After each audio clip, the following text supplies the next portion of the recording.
Programa Visão Espírita.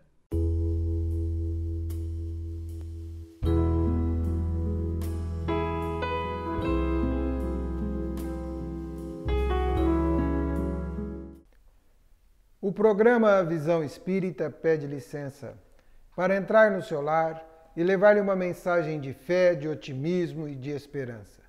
O programa Visão Espírita tem a grata satisfação para receber, com um bate-papo descontraído, envolvente e esclarecedor com o tema Evangelho e Caridade, Edgar Tão e Carlos Santana. Seja bem-vindo, Carlos. Obrigado. Edgar, seja bem-vindo. Obrigado, Zola. Quando falamos de caridade, nós precisamos desenvolver, aprimorar e estabelecer e desdobrar sobre o conteúdo desta palavra. Nós queremos começar pelo Evangelho.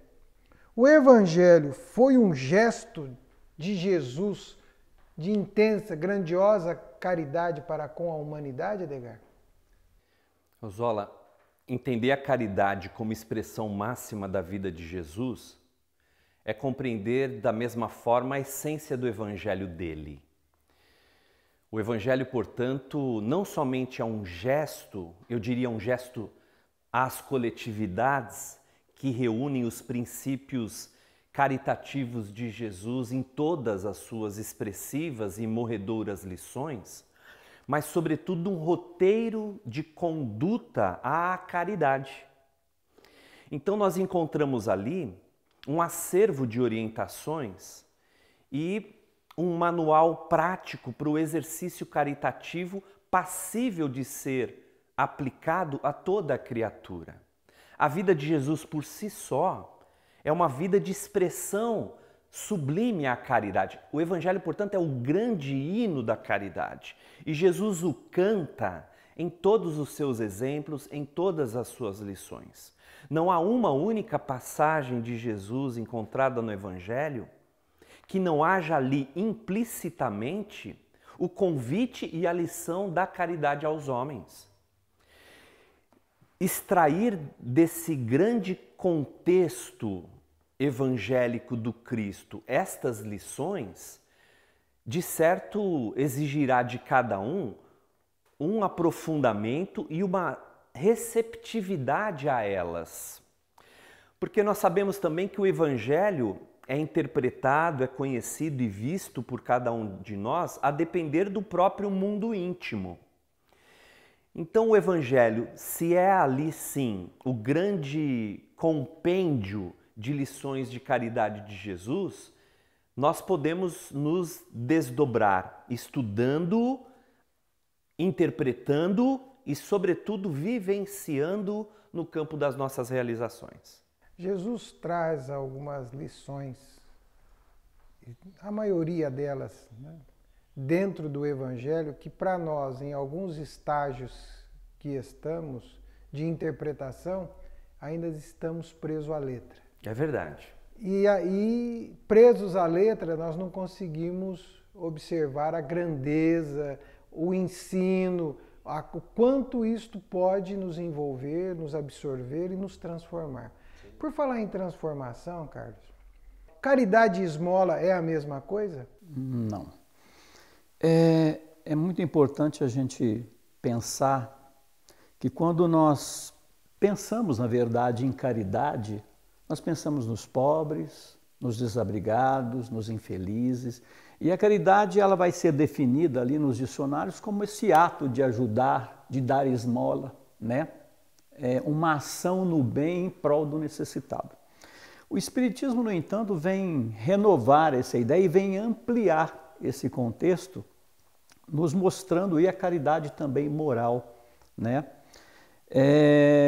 Mas é muito importante a gente entender que esse assistencialismo é importante nos dias de hoje, porque a gente fala assim, não, mas caridade material não pode. Não, pode e deve. A necessidade é muito grande hoje. Então o Espiritismo ele não tira essa face da caridade, mas ele amplia. Mas é muito importante a gente entender que a caridade não para aí, ela não se esgota aí. Ela há uma diferença muito grande entre ser caridoso e fazer o bem, uma ação no bem. Um político, por exemplo, numa época de campanha, ele pode distribuir cesta básica, né? Ele está fazendo bem, ele podia gastar aquele dinheiro com outras coisas, no entanto, ele está oferecendo para a população aquela cesta básica. Há por detrás disso um interesse eleitoral, lógico, mas é uma ação no bem. Só que ele está fazendo bem, mas ele não está sendo caridoso. Então há uma diferença muito grande quando se fala em caridade. A caridade é uma virtude com a qual eu faço de coração, né? Como diz Kardec, eu tenho que deixar o ardor do coração vir para que eu possa sentir essa verdadeira caridade. E mais importante é que às vezes as pessoas falam, então eu não devo fazer essa caridade, dar esmola, isso. Não. Nós devemos exercitar esse assistencialismo, porque com o passar do tempo, isso passa a ser consciente. Na medida em que eu vou doando para o outro e eu vou recebendo aquela energia boa do outro, eu vou me convertendo a esse estado de plenitude, de poder, de boa vontade, de fazer o bem para o outro. E aí eu posso ser tocado. E aí sim eu vou praticar essa caridade como uma virtude. E não fazer uma caridade para que o outro se sinta humilhado, né? Porque ele se sentindo humilhado, isso se torna uma esmola, né? Então nós temos que tomar muito cuidado e fazer essa interpretação. O que o Espiritismo nos dá aí margem longa para que a gente possa definir caridade e ação no bem. No Evangelho de Mateus, Mateus 6, 3 e 4, Jesus afirma, aspas, mas quando dás a esmola, não saiba a tua mão esquerda o que faz a tua direita, para que a tua esmola fique escondida. E teu Pai, que vê tudo o que fazes em secreto, te pagará. Ainda nesse aspecto de Jesus, Edgar, até você tem uma memória muito mais pródiga que a nossa, tem aquela passagem que a mulher vai e deposita um dinheiro no gasofilácio, né? O óbolo da viúva. O óbolo da viúva. E Jesus vai fazer uma afirmativa muito intensa, que na verdade deu mais ela do que todos aqueles, porque ela deu daquilo que ela não tinha. Caridade é dar do que não tem ou caridade é dar do que tem? Como é que nós podemos entender, uma vez que Jesus fala, é o óbolo da viúva, ela deu daquilo que ela não tinha. E às vezes nós ficamos um pouco sem conseguir discernir até que ponto eu estou ou nós estamos efetivamente fazendo a caridade, como o Carlos bem explicou, até que ponto nós estamos dando uma esmola e até que ponto nós estamos abrindo mão de alguma coisa em favor de um terceiro. Como convergir essas possibilidades, uma vez que o nosso telespectador fica em casa e fala assim, e agora? Vão bater na minha casa, eu vou fazer ou não vou fazer? Claro. Essas reflexões são por demais oportunas e eu diria até necessárias, não é? Há uma questão crucial aí que nós devemos reconhecer e que eu diria que Kardec vem nos apresentar com um didatismo e uma lucidez das mais impressionantes. Quando Kardec escreve a Revista Espírita de novembro de 1868, ele vai dizer que existem duas formas de caridade essencialmente. A caridade beneficente e a caridade benevolente. Ambas, naturalmente, são circunscritas a exatamente o movimento do indivíduo que a pratica. Ele vai dizer que a caridade beneficente é aquela que se circunscrita à doação de coisas, né? Caracterizando-se inclusive com a esmola que falávamos há pouco, né? Essa, diz ele, que depende do poder material que a pessoa tenha. Então é uma caridade circunscrita às posses, à disponibilidade. Na questão 888 do Livro dos Espíritos, Kardec pergunta para os espíritos, o que pensar da esmola?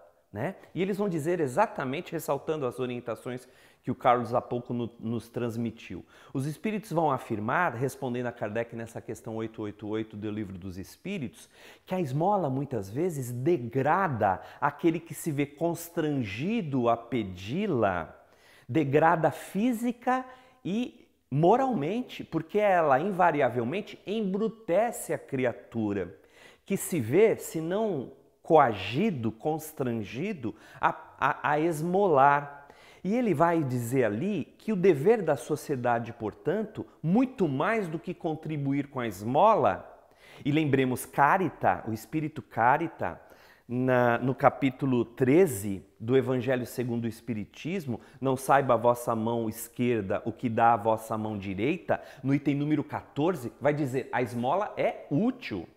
Ela muitas vezes tem utilidade, entretanto ela não pode ser utilizada como um instrumento de humilhação. Porque muitas vezes aquele que contribui com uma pequena esmola, ele se acha o portador de virtudes que invariavelmente talvez lhe faltam ali, não é? Vejamos então que a recomendação de Jesus nessa passagem de Mateus, e fazendo a referência no óbolo da viúva especialmente, é aquela doação sincera que vem de dentro, independente da quantidade, mas que haja ali a qualidade sincera de fazer o melhor que se pode para contribuir com alguém. Então, a caridade, antes de tudo, deve levar a criatura a identificar em si mesma quais são os potenciais de distribuição do bem que ela já pode concretizar, sem que isso muitas vezes constranja a quem quer que seja. Porque a caridade, tal qual Jesus a compreende, é o amor em movimento, é o amor em ação. E por conta disso nós devemos compreender que na vida contemporânea, nas existências de uma maneira geral, as posições sociais se alternam, mas essencialmente as demandas espirituais se veem favorecidas ou não por esse entendimento mais amplificado do que seja a verdadeira caridade. Lembremos que os judeus da época tinham por hábito contribuir no gasofilácio do templo e tocar um sino para que todos os vissem, por conta do sino, como um sinal de que eles haviam contribuído com alguma coisa. Então a questão do orgulho e do egoísmo, claro, que nos acompanham, estas duas grandes chagas da humanidade que nos acompanham desde sempre, era um comportamento reforçado por eles. Então quando Jesus dá essa recomendação, ele quer dizer, faça caridade, mas a faça em silêncio. Porque dessa forma nós estaremos constrangendo o nosso próprio orgulho. Caridade é uma prática muito difícil e às vezes vira uma cobrança, né? Porque assim, tem gente que se acha no direito de cobrar o outro, né? E fala assim, a quem muito foi dado, muito será pedido. Mas é importante nós trazermos para o nosso telespectador como o Espiritismo pensa. E na pergunta 886, Kardec vai indagar o Espírito Verdade. Para quem está nos ouvindo, o Livro dos Espíritos é composto por 1019 perguntas de conteúdo filosófico, no qual Allan Kardec elabora as perguntas e uma pleiade de um grupo de espíritos intitulado Espírito Verdade as responde. Se você quiser, são livros gratuito, basta acessar a internet, a página da Federação Espírita Brasileira. Você pode ter o livro gratuitamente aí dentro do seu computador, dentro do seu tablet, dentro do seu smartphone. Fique à vontade. Mas a pergunta que nós queremos trazer para o Carlos é a seguinte. Qual o verdadeiro sentido da palavra caridade como entendia Jesus? Isso. Bom, os espíritos vão responder que caridade, no sentido como Jesus a entendia, é benevolência para com todos, indulgência para as imperfeições alheias e perdão das ofensas. Isso é uma amplitude muito grande, porque se a gente pensar na benevolência, às vezes nós vamos pensar em fazer o bem só para aquele que necessita, para o necessitado. E, na verdade, a benevolência é estabelecida aí pelos Espíritos para fazer o bem para todos. Às vezes até para um rico, para aquele que é feliz e que a gente olha e fala que ele não precisa de caridade. E quando ele vem ao nosso auxílio, eu digo, não, ele agora que se vira, né? Então é muito importante a gente ter essa noção que quando Jesus ressalta essa caridade de uma maneira mais ampla, está dizendo para todos. A indulgência para as imperfeições alheias é muito importante porque nós precisamos de indulgência. Porque nós somos espíritos ainda imperfeitos. E muitas vezes nós só vemos a imperfeição do outro.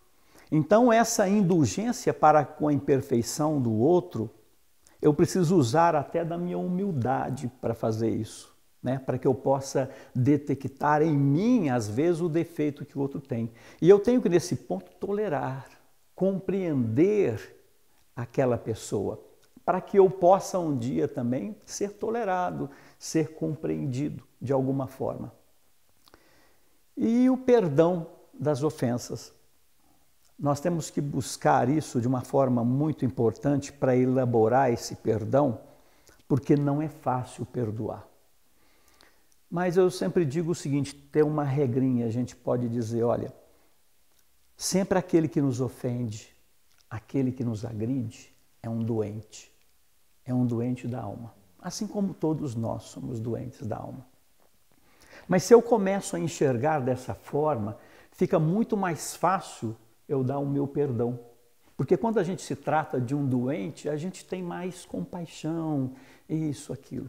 Então é muito importante eu entender isso. E também não levar essa mágoa, essa ofensa para dentro, né? Porque muitas vezes a pessoa, ela me agride, ela me ofende hoje, e eu sinto aquele ódio, eu sinto aquela raiva no momento, mas no outro dia o que eu deveria fazer? Eu devia elaborar isso, compreender e perdoar. Mas o que a gente faz?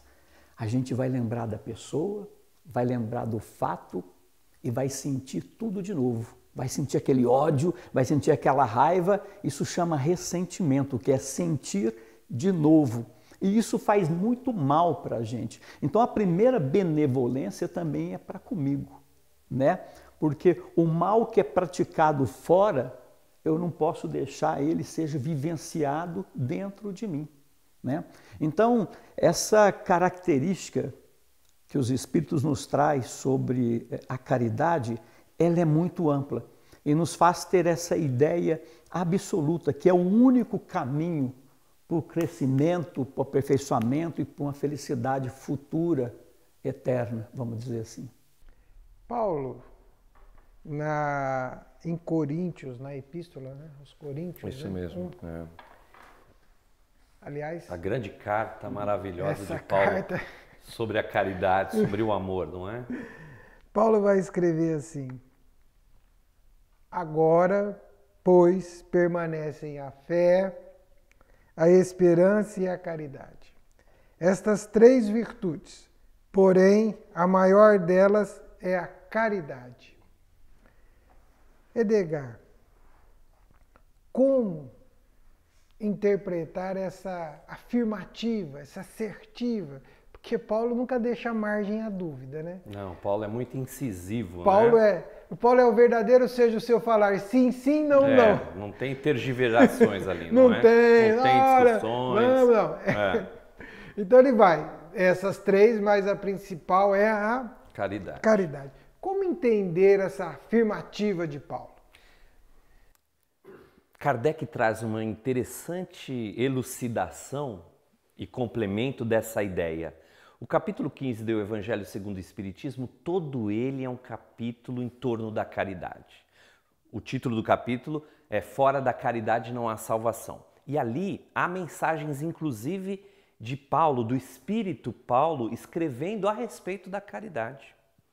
E esse versículo de Coríntios, do capítulo 13, que trata da grande carta de exaltação da caridade paulina, é extraordinário. E Kardec vai dizer ali, e nós compactuamos com isso naturalmente, dizendo que a caridade é colocada no mais alto nível da expressão humana, porque ela está ao alcance de todos. E porque está ao alcance de todos, todos podem, de alguma forma, exercitá-la em suas possibilidades. Muito mais até do que a fé, muito mais até do que a esperança, que eu diria são atributos do Espírito e por isso mesmo construídos espiritualmente, a caridade, sendo acessível a todos pode ser instrumento de ação a qualquer tempo. Nenhum de nós pode dizer que não encontra em si mesmo e nas circunstâncias da vida oportunidades para sermos caridosos. Allan Kardec, nessa mesma revista espírita que citamos há pouco, vai dizer que a alma do espiritismo é a caridade e que por conta disso ela por si só resume todos os deveres para conosco e para com os nossos semelhantes. É claro, Paulo sabia disso e porque ele sabia disso, ele antecipa a sua compreensão entendendo que o movimento caritativo é alcançável para todos os homens e praticável de igual modo para todos eles.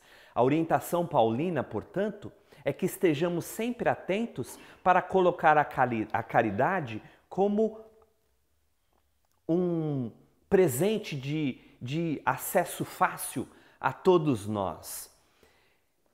Seja ela a caridade moral, seja ela a caridade material, como há pouco o Carlos nos ressaltou, trazendo-nos as suas considerações a respeito.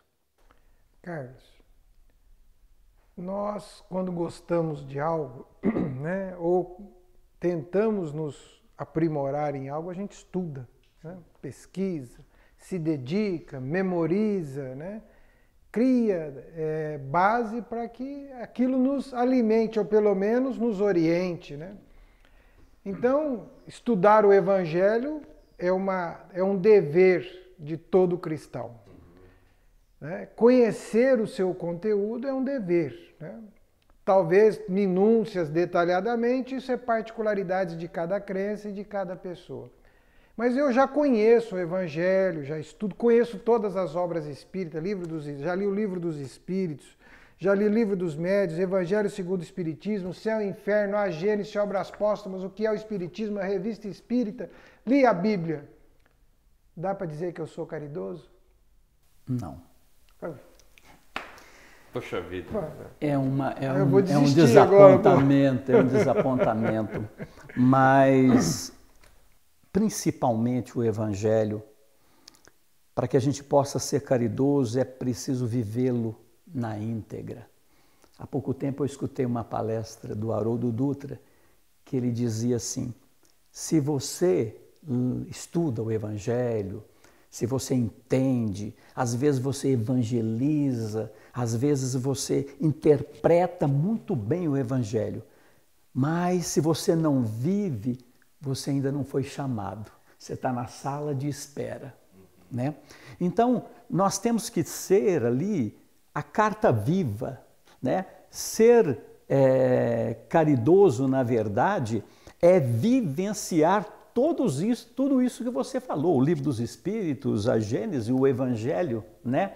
Isso é que nos dá a certeza dessa salvação, de alcançar essa plenitude um dia, desse estado futuro de felicidade. Porque enquanto nós vivermos na periferia, nós vamos ser intelectuais, né? Mas não vamos colocar aquele sentimento, aquela vivência, né? Nós temos que ser verdadeiramente instrumentos, escrever na nossa página o Evangelho em nós e assim vivenciar. Porque eu conhecendo, eu vivenciando, eu vou poder fazer a caridade que Jesus nos orienta, a benevolência, a indulgência e o perdão das ofensas. Eu apenas conhecendo, eu só vou saber, mas eu não tenho uma prática. Eu não sinto isso ainda. Então, não dá para ser caridoso ainda. Não é garantia, não né, é Carlos? garantia de salvação, não é garantia de nada, né? Porque o espírito ele caminha numa jornada evolutiva de aperfeiçoamento. Nós temos aí múltiplas encarnações para fazer isso, mas essa é a principal. E muitas vezes nós atentamos apenas em ler. Eu já li tudo a obra espírita, mas às vezes eu não segui nada, eu não vivenciei nada. Então, não é uma encarnação perdida, mas não é aquela encarnação que nós nos propusemos a fazer antes de encarnar. O programa Visão Espírita caminha célere. Nós estamos indo para o final do nosso programa espírita, do nosso Visão Espírita, que falamos de Evangelho e Caridade. É um assunto gostoso, né? vastíssimo, apaixonante, envolvente. Vou pedir a vocês que no nosso encerramento, a pergunta final, para que cada um inclusive dê a sua mensagem ao nosso telespectador é: qual é o maior gesto de caridade que possamos fazer? É Jesus quem nos recomenda, né, Zola e amigos e amigas? Jesus nos recomenda através do cumprimento da lei. A lei, para Jesus e para todos nós, continua sendo a sublime recomendação para que amemo-nos uns aos outros, para que o amor seja para nós a tônica existencial de nossas vidas. E o amor colocado na prática, como disse o Carlos, como diz o Zola, do Evangelho vivo em nossos corações, mas especialmente vivo em nossas mãos, exterioriza a mensagem sublime de Jesus. Amai-vos uns aos outros, assim como eu vos amei. Essa a orientação e essa a caridade que estua para todos os espiritistas cristãos, para todos aqueles que se comprometem com o bem que já podem fazer. Carlos? Um ponto primário, um ponto fundamental é eu me colocar no lugar do outro, para que eu possa sentir o que o outro está sentindo. Então, a mensagem que eu deixo é essa de que nós possamos olhar para o nosso redor, para que nós possamos fazer a caridade que já nos é possível, né? Às vezes nós queremos fazer a caridade quilômetros de casa e esquecemos da caridade dentro de casa, onde o pai, uma mãe está abandonado porque não é mais útil para o filho e nem para a sociedade. E se você quiser saber se uma pessoa te ama, é ela te amar na inutilidade. Quando você já não é útil para ela mais, mas ela te ama. Então, é se colocar no lugar daquela pessoa, né? E vou citar uma frase de Madre Teresa de Calcutá, que ela diz o seguinte: quando você fizer o bem, quando você der algo para alguém e não for reconhecido, quando você perdoar alguém e esse alguém não reconhecer o teu perdão, quando você fazer toda a doação possível e não for reconhecido, lembra-te que no final é entre você e Deus, não entre você e o outro. Esse compromisso é com o Pai. O programa Visão Espírita chega ao término. Agradecendo o Edgar, agradecendo o Carlos pela participação, pela colaboração e por esta fala emocionante, envolvente e agradável. Queremos finalizar este programa Visão Espírita, primeiro com uma assertiva de Jesus. Jesus diz, aspas, já não sou eu quem vivo, é o Pai que vive em mim.